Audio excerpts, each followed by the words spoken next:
একটা সাধারণ ছাত্রছাত্রী হোক বা সাধারণ মানুষ হোক, তাদের যে ক্ষমতা কতটা সেটা কিন্তু বারবার প্রমাণ পাচ্ছি।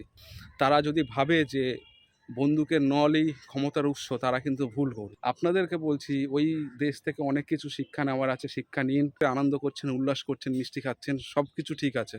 কিন্তু যাদের এই কিছুক্ষণ আগে খবর পেলাম যে বাংলাদেশের সরকারের পতন ঘটেছে। খবরটা কতটা সত্যি জানি না, তবে কিছু মানুষকে ফোন করেছিলাম, তারা জানালেন যে বাংলাদেশের যিনি আর্মি চিফ ছিলেন তিনি নাকি শেখ হাসিনাকে পদত্যাগ করতে বলেছেন এবং শেখ হাসিনা পদত্যাগ করে ফেলেছেন। তো এখন ওই দেশের সরকার কে আসবে বা কে থাকলো না, এটা নিয়ে ভারতীয় হিসাবে আমার কোনো মাথা ব্যথা নেই। বা ওই দেশের সরকার কতটা ঠিক ছিল কি কতটা ভুল ছিল, তারও সার্টিফিকেট কিন্তু আমি এখানে বসে আমি একজন ভারতীয় হিসাবে দিতে পারবো না।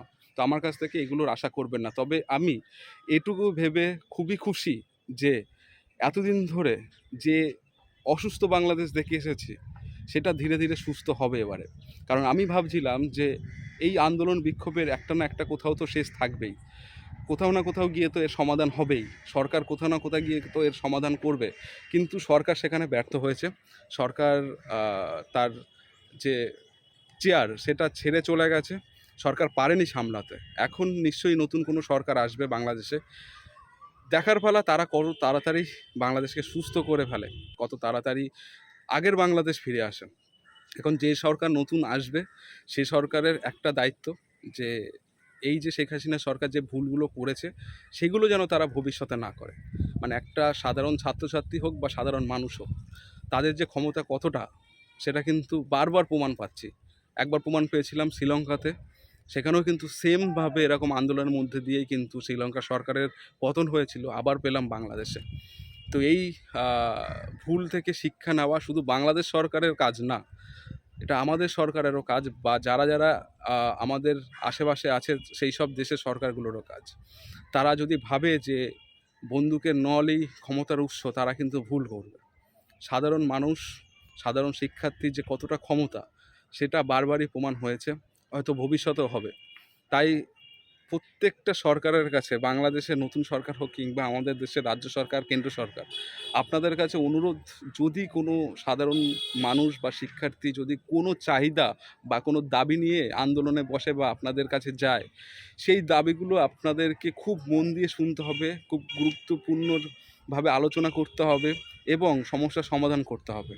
আপনারা যদি ভাবেন যে আমরা চেয়ারে বসে আছি মানে আমরাই রাজা, আমরা যা বলবো তাই শুনবে, যদি না শুনে তাদের উপর গুলি করা হবে, তাদেরকে মেরে ফেলা হবে, তাহলে কিন্তু খুব ভুল করা হবে।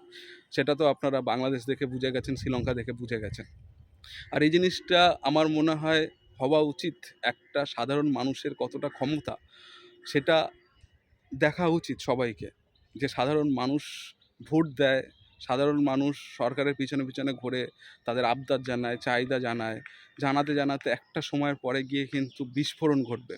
আর সেটা কিন্তু বাংলাদেশে হয়েছে। বাংলাদেশের যে জিনিসটা আজকে হলো, যে এই যে সরকারের পতন, এই পতনের শুরু কিন্তু আজকের থেকে না, বা এই কোটা সংস্কার থেকে শুরু না।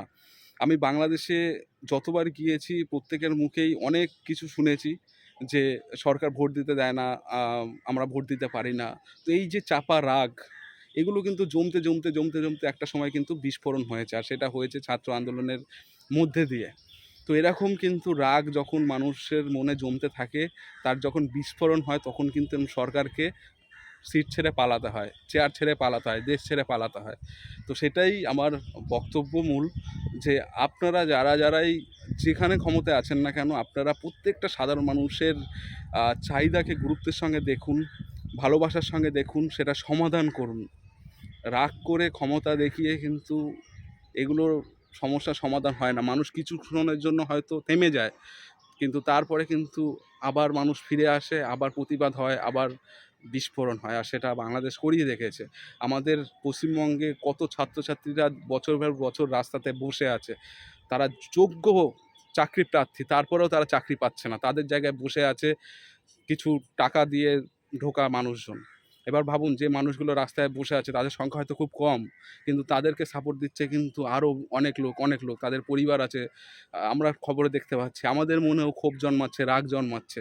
এই রাগ ক্ষোভের বিস্ফোরণ যেদিন হবে সেদিন কিন্তু কোনো সরকারকে টিকিয়ে রাখতে পারবে না। সে যেই হোক, যেখান থেকেই হোক, মানুষের প্রাণ যাবে কিন্তু তারপরেও কিন্তু সরকার থাকবে না। তো এই ভুল আপনারা করবেন না যে ভুল শেখ হাসিনা করেছে। আপনাদেরকে বলছি ওই দেশ থেকে অনেক কিছু শিক্ষা নেওয়ার আছে, শিক্ষা নিন। খারাপগুলোকে বাদ দিন, ভালো কিছু শিখুন যে কীভাবে একটা দেশের সরকার পড়ে গেল, সেই ভুলগুলো যেন আমরা না করি। বাংলাদেশে যারা ভিডিও দেখছেন তাদেরকে একটা কথা জানিয়ে রাখি, আপনারা অবশ্যই সেই সব মানুষগুলোর বাড়িতে যান যাদের রক্তের বিনিময়ে আজকের এই দিনটা দেখলেন। যারা এই সরকারের বিপক্ষে ছিলেন তারা নিশ্চয়ই আজকে আনন্দ করছেন, উল্লাস করছেন, মিষ্টি খাচ্ছেন, সব কিছু ঠিক আছে। কিন্তু যাদের মৃতদেহের উপর থেকে আজকের এই দিনটা এসেছে সেই সব বাড়িতে আপনাদের যাওয়া উচিত, তাদের পাশে দাঁড়ানো উচিত, সেই সব মা-বাবার কাছে গিয়ে সহানুভূতি দেখানো উচিত, তাদেরকে বিজয় উৎসবে শামিল করানো উচিত যে আপনাদের সন্তান না থাকলে আজকের এই দিনটা দেখতে পেতাম না। এটা তাদেরকে বলা উচিত। আর তাদেরকে কখনোই ভুলে যাবেন না। যদি কখনো ভুলে যান তাহলে খুবই বেইমানি করা হবে। কারণ আজকের যে দিনটা এসেছে সেটা তাদের রক্তের বিনিময়ে। তো ভিডিও শেষে একটা কথাই বলব, আমরা যারা বাংলাদেশে ঘুরতে ভালোবাসি, বাংলাদেশে যেতে ভালোবাসি, তারা সবসময় চাই যে বাংলাদেশ সুস্থ হোক তাড়াতাড়ি। আর আশা করি এবারে সুস্থ হবে। আর কোনো হাঙ্গামা, হামলা, মারামারি, খুনোখুনি দেখব না। বাংলাদেশ খুব তাড়াতাড়ি সুস্থ হয়ে উঠুক। আবার যেতে চাই বাংলাদেশে। আবার বাংলাদেশ ঘুরে দেখতে চাই। প্রত্যেকটা কোণায় যেতে চাই। বাংলাদেশের অনেক জেলা এখনও ঘোরা বাকি, সেগুলোকে দেখতে চাই। তবে যতদিন না সুস্থ হবে ততদিন যাওয়া সম্ভব না। তাই আপনারা নিজেদের ভালোর জন্য বা আমাদের মতন ট্রাভেলারদের ভালোর জন্য তাড়াতাড়ি নিজের দেশকে আবার সুস্থ করুন, আবার স্বাভাবিক করুন সব কিছু চলাচল। ইউনিভার্সিটিগুলো খোলার ব্যবস্থা করুন। কারণ শিক্ষা, স্বাস্থ্য এগুলোকে নষ্ট করা মানে কিন্তু একটা দেশ নষ্ট হয়ে যায়। তো এই ইউনিভার্সিটি, স্কুল এগুলোকে খুলে ফেলুন, হাসপাতালগুলোকে স্বাভাবিক করুন। আবার মানুষজনকে আস্তে বলুন এবং নির্ভয়ে যেন তারা ঘোরাঘুরি করতে পারে আগের মতন, সেগুলোর আশ্বাস দিন। আর নতুন যে সরকারই হবে তাকে অগ্রিম অভিনন্দন। ভালো থাকুন, সুস্থ থাকুন আর দেখতে থাকুন ব্লগিং দুনিয়া।